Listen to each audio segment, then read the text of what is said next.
Welcome to the Jenna Ellis Show, sponsored by Legacy Precious Metals. There has never been a better time to invest in precious metals. Visit legacypminvestments.com. That's legacypminvestments.com.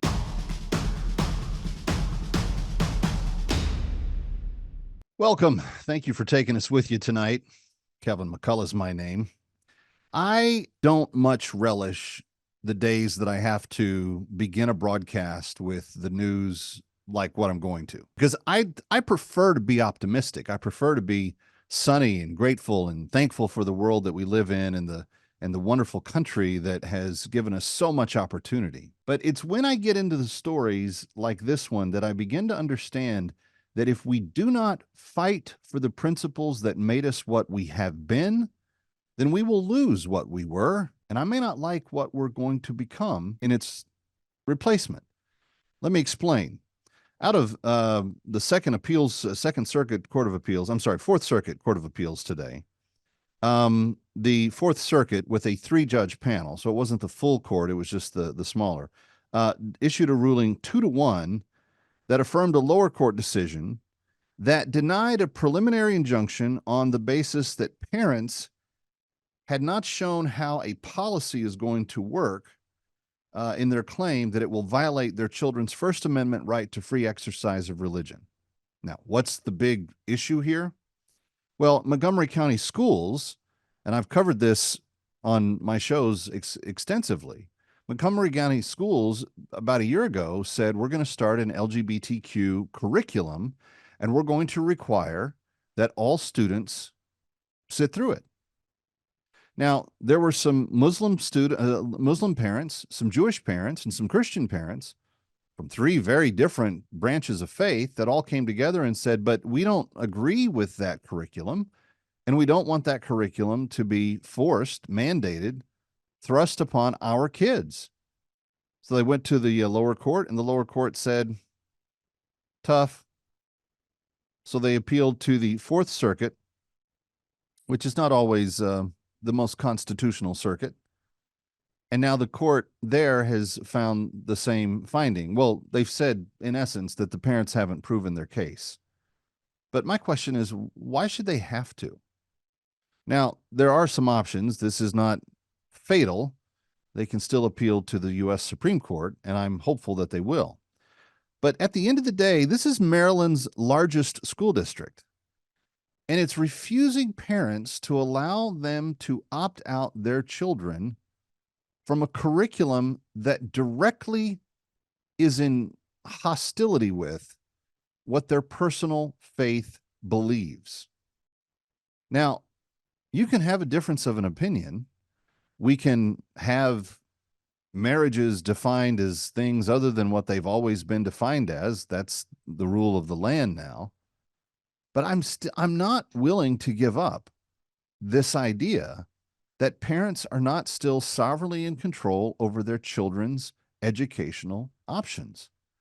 And if you have a school district that is requiring a parent to force their child to attend a class that directly is in conflict with, it's not that it just takes a different opinion of things. It says that that child's faith is wrong. And I think that the Fourth Circuit Court of Appeals is, they're playing a little funny around the edges. They're not being honest about this. There is no possible way that a child that sits through the curriculum that the class is teaching can sit there in good conscience and raise their hand and say, but we don't agree with that. The minute that they do that, they will be labeled, slandered, and isolated, told that they are of no use to the school district, to the school community. There will be a basically a letter of, the scarlet letter placed on them as it pertains to what they are perceived as and how they are welcomed on the school campus for the remainder of the school year. And I don't bring this up just because I'm worried about the kid's reputation. Ultimately, I believe the most sovereign and sacred thing that a parent can pass on to a child is their faith. I say that because we in the McCullough household practice a strain of faith that we take very seriously. My children are learning about their relationship with God through the practice of that faith. And there's no school district in the tri-state area that has the right to tell my children that they shouldn't believe what their mom and I are investing into their lives. Yet we've gotten to this point, and this is really common in public education, particularly heavily funded public education in big school districts with powerful unions like that in Maryland County's Montgomery County public schools. But you have literally teachers and administrators, people who oftentimes come from an activist background, who believe that they're above the parents, that it's not just the parents that get a say, that it's they who get a say as well, and maybe some other people over there, or maybe people that we haven't even thought of yet. This is not just a strike against constitutional sovereignty of the human being and their ability to decide for themselves. This is now interfering between the relationship of a parent and a child. Now, you can run that risk and play this political game, but I would encourage you not to do so, because what will happen is that parents will start to unenroll their kids from your school districts. They will move to other parts of the country where there is not interference between parents and children. And you will lose the government monies coming to you based on the number of children in your schools now. Now, maybe you don't care about that. Maybe you think there's so many kids that they'll get replaced, and maybe they will. But parents, as you think this through tonight, and those of you in Montgomery County specifically, do not give up this fight. It is not about what names people call us. It is not about how they misinterpret what we say that we believe. And it's certainly not about thinking that the school district has the right to indoctrinate our children opposite of what we believe. But in order for us to make this happen, it is going to be vital for us to be able to say to the school district, no. And I'm not sure that that is something that they're accustomed to hearing. And maybe they shouldn't grow accustomed to believing that they are able to act without some form of pushback. Maybe it's the best thing we could do to speak loudly that you will not interfere between the relationship of a parent and a child, a sovereign and sacred relationship that they have no business being part of. This just breaking today, I hope that this case goes to the Supreme Court, and I hope that it's overruled. I hope that common sense and constitutionality prevail. I'm not always confident that it will, but I would hope that this court would do that. In the meantime, mom and dad, don't give up. You may be the last string of defense that your children have to rely on, and they're not even old enough to realize it yet. I'm Kevin McCullough, coming right back.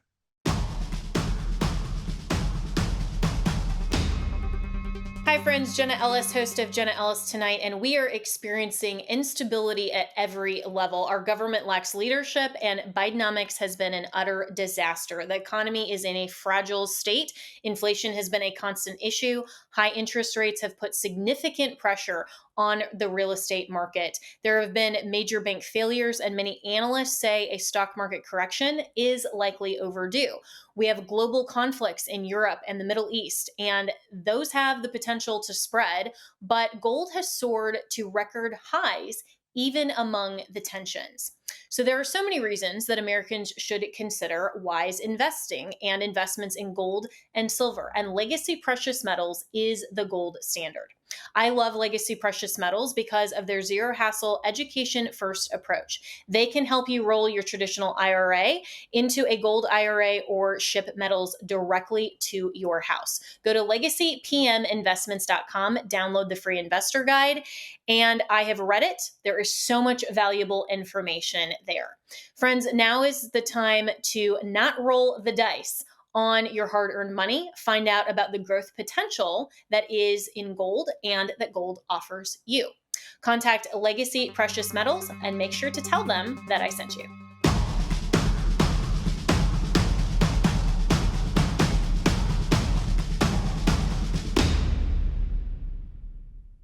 From the news desk in New York, Kevin McCullough sitting in for Jenna Ellis tonight. I hate to disappoint you, but I know if you've turned on the television and expect to see her and you see me instead, there's a huge letdown. So we understand. We appreciate your viewership anyway. We've got a great discussion right in front of us because yesterday, what some thought was going to be the impossible actually happened. Both sides said, fine, we'll debate. Fine, that's what we'll do. And then right after that, Joe Biden said to the committee organizing the debates, here's my list of things that I want to have said a certain way. Whereas the Trump side kind of said, just tell us when and where. Here to discuss is John Jackson, Democrat strategist, and for a long time an activist in the Atlanta, Georgia area. And also joining us, John Cardillo, a former NYPD GOP strategist and media mogul, I guess, on some level. Gentlemen, it's good to have you. Thanks for being here. A lot of guys said, a lot of people within the political world thought maybe these debates weren't going to happen. John, I'm going to start with you. A lot of people are wondering if Biden needs his pet pills for the State of the Union. How do they handle a debate where there's less control over the environment, if you know what I'm saying? What do you think about how they're setting it up and going about it? Well, look, if I was team. Oh, I'm sorry. Which John did you want? I'm sorry, John Jackson. Yes. Okay. Got it. I think this is an opportunity for President Biden to show that he is awake, alert, that he doesn't live up to the moniker of Sleepy Joe, that he is ready and up for a second term. I think it's a more important debate for Joe Biden than it is for Donald Trump. I think that hopefully we can actually see folks talk about the issues, not culture wars, not insults, not he said, she said. Hopefully we have a grown-up debate about policy, which is not very common in modern debates, unfortunately. But that being said, it's very much an opportunity for Joe Biden to prove to Democratic voters, a base that is reluctant to turn out, that he's got it, that he's got the views. John Cardillo, let me come back to you. One of the suggestions, or I guess requests, that the Biden team made of the debate organizers is that the mic shuts off. First of all, nobody in the room except the candidates and the moderator, and the mic shuts off when the time is up. Is that going to happen? Now, look, I think, let me say this. If I were Team Trump, I never would have accepted a CNN debate, regardless of terms. And they've accepted a CNN debate now on Biden's terms, like you say, no audience, right? So a lot easier. When there's no audience, it's a lot easier for Team Biden to make those edits and disseminate that content. That's a big problem here. No remarks. And what I read, and maybe I read it incorrectly, but the way I read it was no Trump remarks when Biden is speaking, but there was nothing about no Biden remarks while Trump was speaking. That all said, you're walking into a snake pit. If you're a Republican walking into a CNN debate, you know what's going to happen. And my fear is the moderators are going to spend the entire time painting Trump as a racist, a fraudster, a racist, he hates people of color. And they're going to paint Biden as a gentlemanly statesman and grandfather who loves ice cream. And I can see them asking dumb questions like, Joe Biden, what's your favorite flavor ice cream? So I think Team Trump needs to be real careful here. To John's point, Biden barely makes it through the State of the Union. If I'm Team Biden, I'm very nervous right now. We saw that soundbite, that video clip of him sort of walking off a stage, lunging forward, catching himself, stopping, sort of, not really sure. Yeah, but there's not going to be any stage play in this setup. Well, it has a lot to do with he can't. Well, if he can't, there's going to be plenty of control, at least in the presentation, because they'll open and they'll be seated, and then when they're done, he'll get up, and nobody will ever see whether he got on or off the stage. Okay, and without a crowd, there won't be social media cameras going on. But John Jackson, let me come back to you. If you want to go all substance on this debate plan and not have the warm fuzzies that Mr. Cardillo thinks that they're going to dole out for Biden, then there's going to be a lot of difficult conversation about 9% inflation that never existed, lots of statements that were incorrectly asserted, let's say, being generous in the language, and foreign policies that have been disastrous. The exit of Afghanistan, the backlogging on Israel, and saying we're not sure if we want to be your ally anymore. There's going to be a lot of opportunity for Trump to take, and he doesn't have to be very demonstrative about it, but take policy shots at the Biden record. Are you worried about that?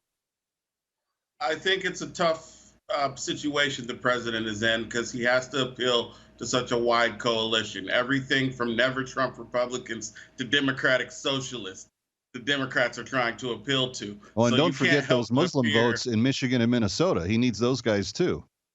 Right. So you've got everyone on every ideological side of the aisle. So it's hard for Democrats to not appear all over the place.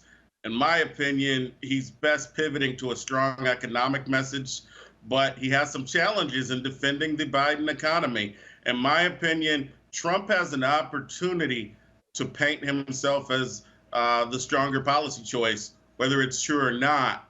He can do that right now because he's not in office. He can criticize the guy in office. It's always easier to paint yourself the stronger policy person when you're not in office. Well, and that's what Joe Biden did in 2020. John Cardillo, Trump, you said, is walking into the snake pit. How do you best prepare to tamper down the worst aspects of the Trump presentation and make sure that you keep him on policy? Look, even if you keep him on policy, you guys are running on the premise that CNN is going to play this fairly. CNN's going to turn mics off so there are no rebuttals or crosstalk, right? So think about it. You're the moderator, you're CNN, you're producing this. You're going to give Biden Trump first crack at that economic question. You're going to give Biden his rebuttal. You're going to shut Trump's mic off, not let him debunk Biden's lies, and then move on to the next question. We all know, the three of us, we've watched a lot of debates in our careers. There are ways to rig debates. There are ways to craft a debate narrative in favor of one candidate. I don't think Team Trump should have done it. We know both of these guys. We don't need a debate to know them. We know both of these guys very, very well. And if the moderators have their way, I gotta call this debate to an end. But John Jackson and John Cardillo, it's great to have you back with us. I know Jenna will have you back soon. Thanks for being here. Thanks very much. Thanks. We've still got a big show straight ahead. We're going to talk about some of those foreign policy issues that have tripped up the current administration. And Gerard Filitti is going to be with me in just a moment to talk about that. And a little bit later on, an undercover investigation you haven't heard about. It's all straight ahead on Jenna Ellis Tonight on Salem News Channel.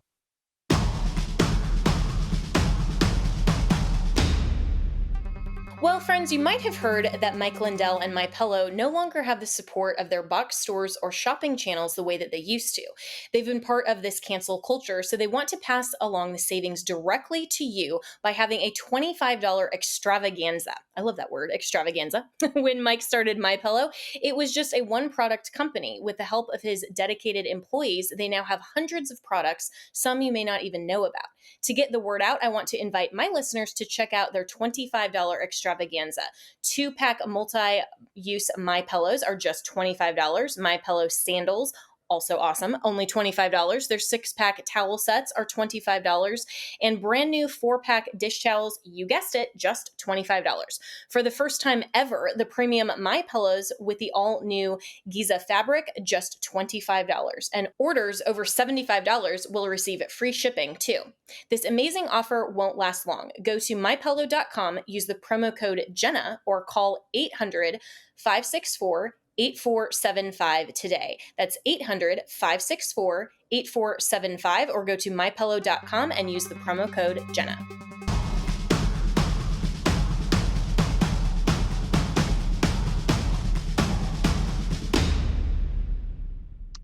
It's Jenna Ellis Tonight, except it's not Jenna. It's Kevin McCullough, who you'll find at this very spot come Saturday and Sunday night every weekend. But we're sitting in for Jenna tonight and very glad to be able to do that. If you want to know my show, it's very fabulously named That Kevin Show. We worked very hard on that.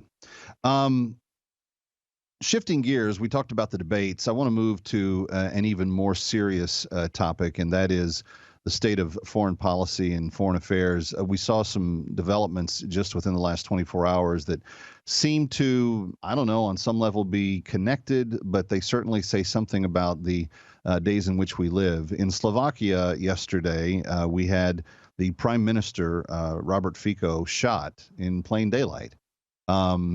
This still happens. What does it all mean? Let's talk with Gerard Filitti of the Lawfare Project. He's senior counsel there. And I just want to say personally, no one asked me to do this, but I think that the Lawfare Project is one of the most important organizations fighting anti-Semitism and just outright Jew hatred around the world, and they're doing a great job. Gerard, most people watching don't even know where Slovakia is, but this president prime minister was perceived as being quite conservative, and I guess he had enemies. What do we know about what happened? Well, what we know is that he was shot yesterday in an assassination attempt. At least 5 bullets were fired at him. One of them hit him in the abdomen, and he is recovering, but not in good condition. And ultimately, I wouldn't call him a conservative. I would call him more of an old-style politician who knows how to play the audience. And he is a powerful figure within Slovakia. This is the 3rd time he's been prime minister in the last 20-somewhat odd years, and he has been taking a much more strongly pro-Russian stance than his predecessor. As well as kind of crack down on some of the broadcasters and some judicial reforms. So he has been seen as somewhat anti-democratic, and there have been protests in Slovakia, but nothing reaching this. Yes, pro-Putin. Okay, well, then that explains even more of the problematic nature of this. Understanding Putin, and he just won his most recent election, and I think he thinks he's on a limited stopwatch, because if Trump comes back into office, I think he's going to find a different person to deal with in terms of foreign policy than what he's had the last 3.5 years. But they made a push on Ukraine yesterday. From what we know, was it successful? Is it significant? Or are they taking portions that they had not had previously? What was significant about yesterday's offensive? What's significant is that we're seeing Russia really mobilizing now. They had 500,000 troops massed up on the Russian border, ready to push in Kharkiv and the Donbass and the eastern regions of Ukraine, where all of this started with the separatist movement years ago. And Russia have been doing it, but it is steadily moving in the Kharkiv region. So Putin is advancing at a time when Ukraine is out of munitions and out of a lot of men to fight. What we're also dealing with is Biden foreign policy in that region, and there was a picture posted yesterday on X that showed Anthony Blinken playing guitar in a Kyiv nightclub. Is the American perspective on this conflict being taken seriously? I think that Biden's not being taken seriously. I think that Putin has seen that there is no coherent foreign policy under the Biden administration. We see this with China. We see this with Israel. We see this across the world. So into this vacuum of leadership in stepped Putin. After 4 years of Donald Trump and having pushback on these things, he was able to run riot in Ukraine. And this is just another case in point. Our Secretary of State is playing guitar instead of negotiating peace or helping our allies. Yeah. Let me shift gears just a little bit. The state of anti-Semitism worldwide has been, to me, one of the most concerning developments in the last administration, and we seem to be almost as feckless in addressing that as anything else. But I want you to take a second and brag about the Lawfare Project. You guys are involved in a lot of very important cases, not just in the United States, but actually more focused in other nations. Where are we in terms of the state of the battle that the Lawfare Project engages in every day? Are we making progress? Are there good things to come about, or are we seeing anti-Semitism outdevelop the good news? You know what, we're making incremental progress, but like any long war, it's not just about one battle. It's about finishing anti-Semitism for good, for ending Jew hatred. Lawfare Project right now in the U.S., we've got lawsuits against Columbia, Carnegie Mellon, Cooper Union, universities that have seen outrageous acts of violence even against Jews and anti-American mentality. In Europe, we're fighting as well. We're helping doctors who are being discriminated against, students.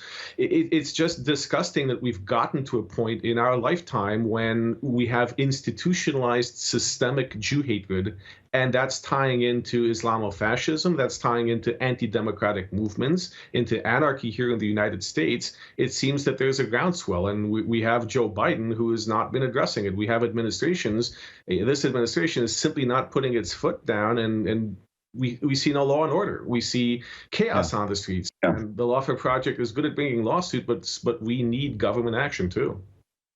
It really is bothersome for me personally. I think of the great lessons of World War II and how we said never again after the camps were found, and we said this is such a scourge. It can't happen again. We can never let this happen again. And here we are, not even a century later. In some respects, I feel like seeing as bare balded teeth a strong support of that type of activity than even in that time and age.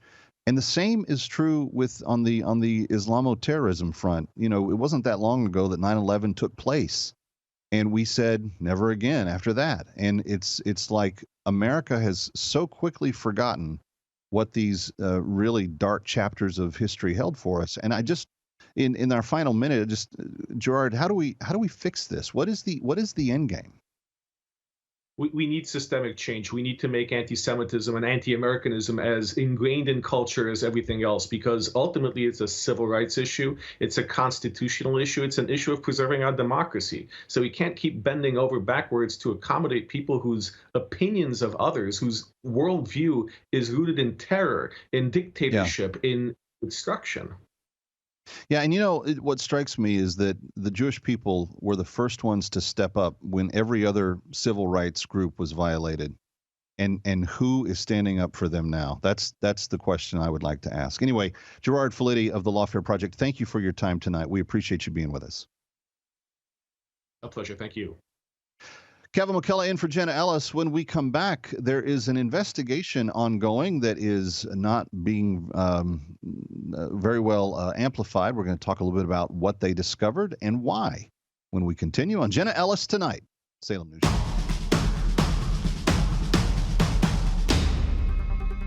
Hi friends, Jenna Ellis, host of Jenna Ellis Tonight, and we are experiencing instability at every level. Our government lacks leadership, and Bidenomics has been an utter disaster. The economy is in a fragile state. Inflation has been a constant issue. High interest rates have put significant pressure on the real estate market. There have been major bank failures, and many analysts say a stock market correction is likely overdue. We have global conflicts in Europe and the Middle East, and those have the potential to spread, but gold has soared to record highs even among the tensions. So there are so many reasons that Americans should consider wise investing, and investments in gold and silver, and legacy precious metals is the gold standard. I love Legacy Precious Metals because of their zero hassle, education first approach. They can help you roll your traditional IRA into a gold IRA or ship metals directly to your house. Go to legacypminvestments.com, download the free investor guide, and I have read it. There is so much valuable information there. Friends, now is the time to not roll the dice on your hard-earned money. Find out about the growth potential that is in gold and that gold offers you. Contact Legacy Precious Metals and make sure to tell them that I sent you.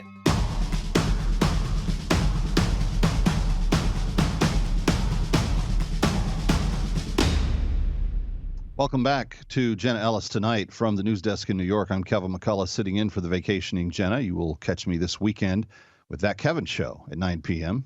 Slightly different tone, completely different show, but we have a lot of fun. And I'm glad to be in for Jenna tonight.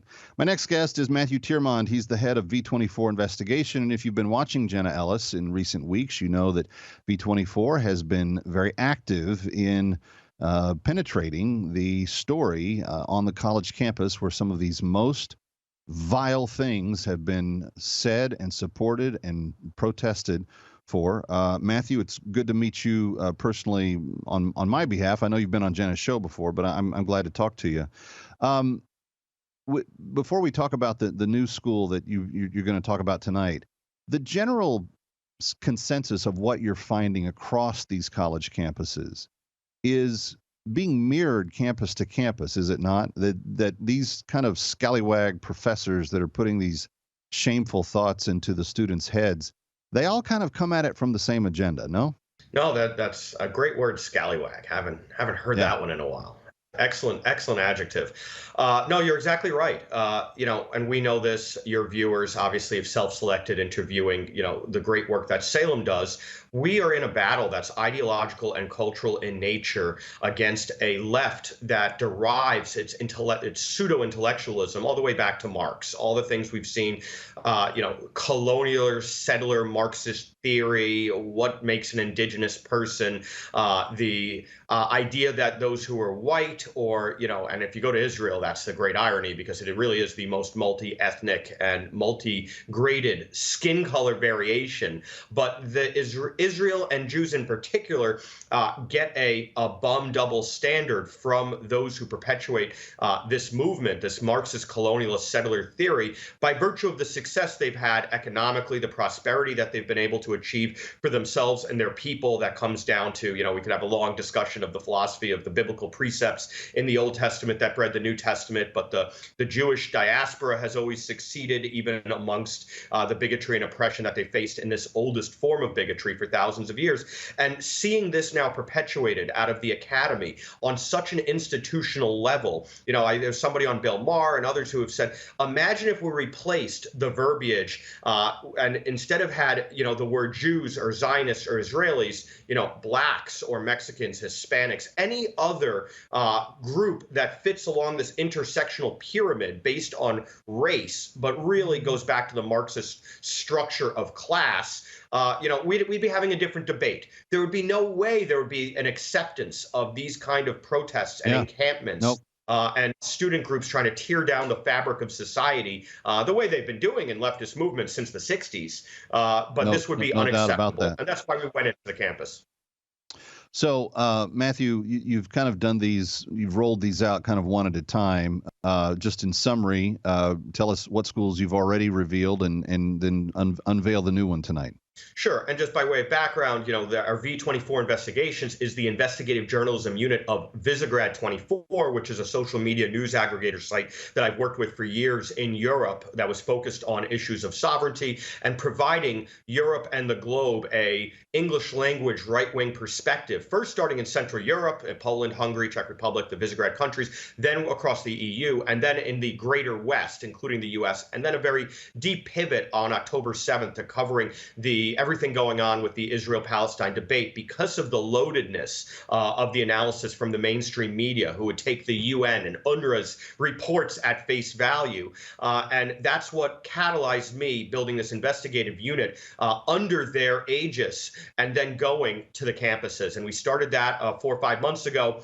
We launched after our deepest embed, which was Colombia, where we exposed Rashid Khalidi, a major Islamist Palestinian intellectual who was Barack Obama's mentor, and early in his career, in his younger days, was an Arafat spokesman. And then we got Catherine Franke, a very high-ranking law school professor, an outward agitator for the protest movement. And then the coup de grace was Mohammed Abdu, who is a hard radical, preaching the almost out of central casting cartoonish rhetoric that could become an SNL sketch or a South Park script of workers of the world unite and the resistance is glorified and justified, and 1,000 to 1,500 Hamas heroes change the world. This kind of ludicrous pro-terrorist rhetoric. And the work that we did in Colombia was cited heavily in the congressional hearing where Manouche Shafiq, the president of Colombia, was brought into Congress, the House Education and Workforce Committee, and lambasted for what has been going on that campus. So we feel very proud of launching the series, and we did a lot with Jenna and this show, which has been great to highlight this. And then we have other schools. So we released something on UCLA last week.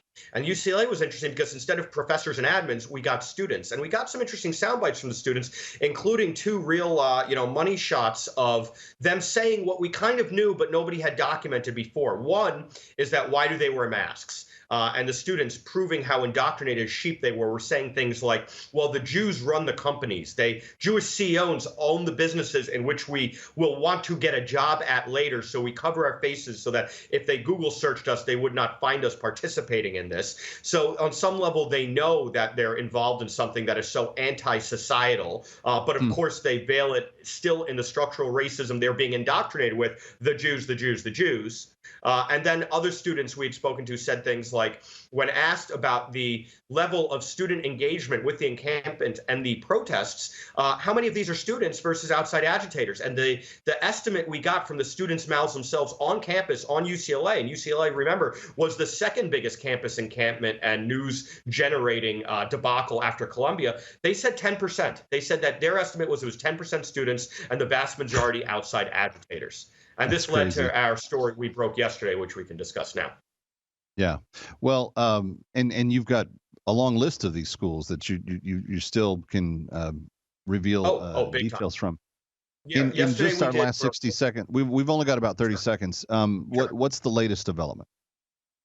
Latest, we dropped Berkeley, and we got a professor who is the acting director of the interdisciplinary studies field, so essentially a acting department head, talking to one of our journalists, saying things like the rapes and the murder were perpetrated by multiple cohorts, but Hamas did not give the order. It was roving bands of gangs who pillaged and raped in Gaza too, who went across the border. This is a failure of Israeli technology, so there's a blame the victim, and then he blames Israeli ministers for provoking the Palestinians with settlement expansion and named it. All right, more on that at V24 Investigations on X. You can go there, just look for V24 Investigations. Matthew, Tyrmand, thank you so much for being with us tonight. What a pleasure. Thank you, Kevin. Kevin McCullough coming right back. My final thoughts on this final segment of Jenna Ellis Tonight when we continue on Salem News Channel.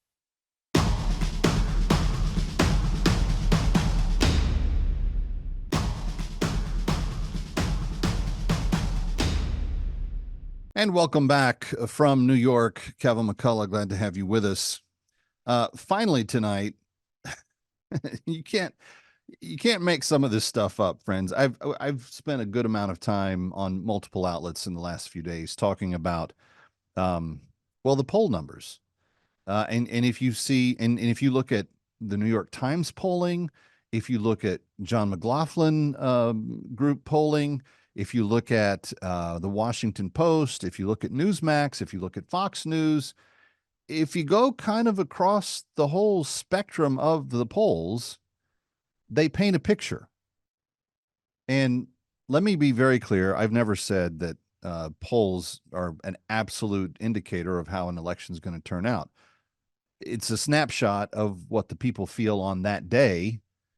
And you may begin to learn things with consistent polling about trends, where people's minds are shifting on issues, where they're leaning, how things impact what people perceive. Certainly, the debates coming up are going to have some impact on whether or not people feel more regimented in what they're already planning on doing, or if they can be convinced to go to the other side. But you'll see reflections of that one way or the other, as the polls that have been taking polls all along continue to poll and report the polling. But in all honesty, there is some truth to what the polls do. Now, I don't take them as gospel, and I don't think they're going to predict the outcome. But there's a story out of Axios tonight that says that President Biden doesn't believe his bad poll numbers. And neither do many of his closest advisors, according to people familiar with the matter. The dismissiveness of the poor polling is sincere and not public spin, according to Democrats who have spoken privately with the president and his team. That bedrock belief has informed Biden's largely steady as she goes campaign, even as many Democrats outside the White House are agitating for the campaign to change direction. Now, what does all that mean? Well, he doesn't seem to be relatively bothered by the fact that now President Trump, in some of the swing states, I think it's Nevada as of yesterday, has taken a 12-point lead over Mr. Biden in the head-to-head matchup. And that's not including, that does not include the third-party candidates. When you throw the third-party candidates in, RFK peels off some, Cornel West peels off some. You're going to see an even wider margin. It's conventional theory that you're going to see a wider margin with more candidates in. That Jill Stein, Cornel West, and RFK are all going to pull from Biden's already lagging support. But friends, he shouldn't be so lackadaisical about this. If he really wants to win the election, he needs to understand that his future's on the line here. And that when President Trump brings up inflation, it's a real thing. There's another survey out today. Let me just find it real quick. Here we go. For the third year in a row, inflation and the percentage of Americans naming it have increased. 41% naming that issue this year as the number one issue on which they are going to vote. And inflation is not just how much more expensive things are getting. It's the rate of percentage at which the increase is continuing to occur. And it's going up fast. And it has for 3 years. But for all 3 years that Biden's been in office, it's been the highest polling issue that voters are planning on voting on. Well, if that's the number one issue, and you're seeing that people are embracing your opponent, and your record's bad, buddy, believe the story. Like there's some there if you really want to get into it. And I think that that's going to be one of those things where you're not going to be able to convince all the people all the time. In this case, you're going to have a hard time convincing very few of the people at any point in time that what they're living isn't right. You know, I was speaking with Mary Jo Guinchard, who's running against Josh Gottheimer in the congressional district in New Jersey, the 5th congressional district. And she said they're out of touch, that Democrats aren't filling up their own tanks with gas. They're not going to buy their own batches. I'm talking about elected Democrats. They have people that do that stuff for them. If you're not personally confronted with the pain that the economy is causing, then you're going to be less likely to really realize how bad it is. But talk to working class people, friends. Talk to people like you and me that hold a job and have to be there every single day. And if inflation wasn't an issue that should be paid attention to, why did Joe Biden himself say that he inherited an inflation rate that was 9%, which was a bald-faced lie? It could not have been more dishonest in the least. Nevertheless, that's what he said. I inherited 9% inflation rate.